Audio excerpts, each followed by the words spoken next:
नमस्कार सभी धर्मी लोगों का आपके अपने चैनल पर एक बार फिर स्वागत है। आज भी हम पवित्र रामचरितमानस के अयोध्या कांड पर ही चल रहे हैं। सीता जी अपने सुंदर चरणों के नखों से धरती कुरेद रही है। ऐसा करते समय नुपुरों को जो मधुर शब्द हो रहा है, कवि उसका इस प्रकार वर्णन करते हैं मानो प्रेम के वश होकर नुपुर यह विनती कर रहे हैं, पांव के घुंघरू यह विनती कर रहे हैं कि सीता जी के चरण कभी हमारा त्याग न करे। सीता जी सुंदर नेत्रों से जल बहा रही है। उनकी यह दशा देखकर श्री राम जी की माता कौशल्या बोली, हे तात सुनो, सीता अत्यंत ही सुकुमारी है तथा सास ससुर और कुटुंबी सभी को प्यारी है। इनके पिता जनक जी राजाओं के शिरोमणि है। ससुर सूर्यकुल के सूर्य और पति सूर्य कुल रूपी कुमुदवन को खिलाने वाले चंद्रमा तथा गुण और रूप के भंडार हैं। फिर मैंने रूप की राशि, सुंदर गुण और शील वाली प्यारी पुत्र वधू पाई है। मैंने इन जानकी को आंखों की पुतली बनाकर इनसे प्रेम बढ़ाया है और अपने प्राण इनमें लगा रखे हैं। इन्हें कल्पता के समान मैंने बहुत तरह से बड़े लाड़ चाव के साथ स्नेह रूपी जल से सिंचकर पाला है। अब इस लता के फलने फूलने के समय विधाता वाम हो गए हैं, अर्थात विधाता जो है, परमेश्वर जो है, वो विपरीत हो गए हैं। कुछ जाना नहीं जाता कि इनका क्या परिणाम होगा। सीता ने पर्यक पलंग के ऊपर गोद और हिंडोलों को छोड़कर कठोर पृथ्वी पर कभी पैर भी नहीं रखा, तो ये वनवास में रामचंद्र जी के साथ किस प्रकार रहेगी। मैं सदा सजीवनी जड़ी के समान सावधानी से इनकी रखवाली करती रही हूँ। कभी दीपक की बत्ती उठाने को भी नहीं कही, मैंने इसको नहीं कहा। वही सीता अब तुम्हारे साथ वन चलना चाहती है। हे रघुनाथ, उसे क्या आज्ञा होती है। चंद्रमा की किरणों का रस अमृत चाहने वाली चकोरी सूर्य की और आंख किस तरह से मिला सकती है। हाथी, सिंह, राक्षस आदि अनेक दुष्ट जीव जंतु वन में विचरते हैं। हे पुत्र, क्या विष की वाटिका अर्थात जहर की वाटिका, जहर के बाग के अंदर सुंदर सजीवनी बूटी शोभा पा सकती है? क्या उस जगह सजीवनी बूटी जहाँ जहर के पेड़ लगे हुए हैं वहां शोभा पा सकती है? इसी प्रकार क्या सीता वन में शोभा पाएगी? वन के लिए तो ब्रह्मा जी ने विषय सुख को न जानने वाले कोल और भिलो की लड़कियों को रचा है, जिनका पत्थर के कीड़े जैसा कठोर स्वभाव है। उन्हें वन में कभी क्लेश नहीं होता। अथवा तपस्वियों की स्त्रियां वन में रहने योग्य है, जिन्होंने तपस्या के लिए सब भोग त्याग दिए, अर्थात सारे भोगों का त्याग कर दिया है। हे पुत्र, जो तस्वीर के बंदर को देखकर डर जाती है, जो तस्वीर के बंदर को देख के स्त्री डर जाती है, वे सीता वन में किस तरह से रह सकेगी? क्योंकि वन में तो सारे ही बड़े बड़े जीव जंतु हैं। देव सरोवर के कमल वन में विचरण करने वाली हंसनी क्या गंडइयों तलैयों में रहने के योग्य हैं? ऐसा विचार कर जैसी तुम्हारी आज्ञा हो, मैं जानकी को वैसी शिक्षा दूं।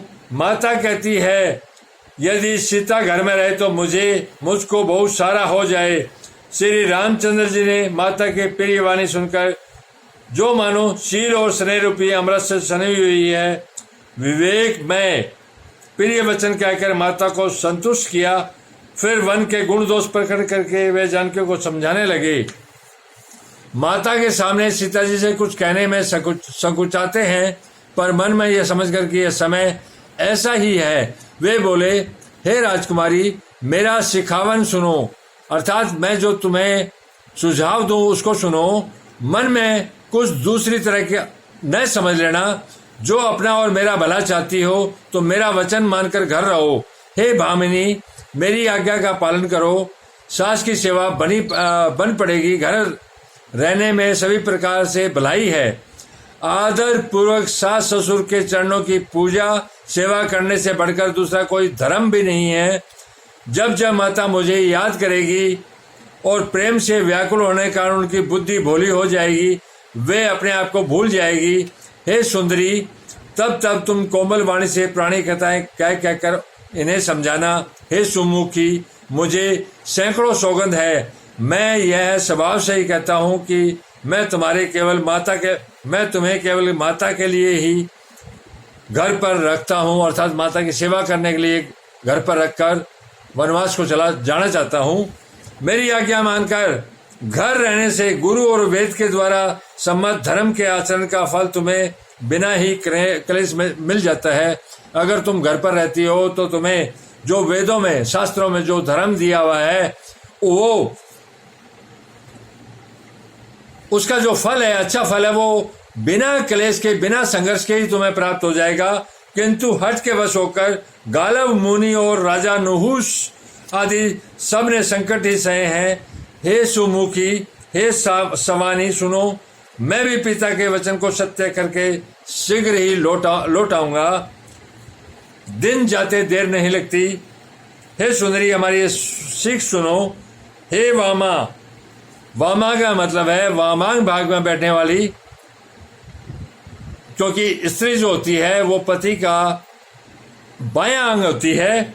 हे वामा, यदि प्रेमवश हट करोगी तो तुम परिणाम में दुख पाओगी। वन बड़ा कठिन, क्लेशदायक और भयानक है। वहां की धूप, जाड़ा, वर्षा और हवा सभी बहुत भयानक है। धन्यवाद। आप लोग अपने इस चैनल पर इसी प्रकार बने रहिए। मैं आपको एक परमात्मा और उसके ज्ञान मार्ग पर लेकर चल रहा हूं। परमात्मा एक है तो धर्म एक है, और दुनिया के तमाम धर्म ग्रंथ उसी एक परमात्मा की ओर आपको ले जा रहे हैं। जो धरती पर जो वैचारिक मतभेद है वो धर्म को लेके नहीं है, धर्म तो एक ही है। वो तफरका डालने की बातें आप धरती के धर्म के चक्कर में न पड़ के परमात्मा और उसके ज्ञान मार्ग पर चलो।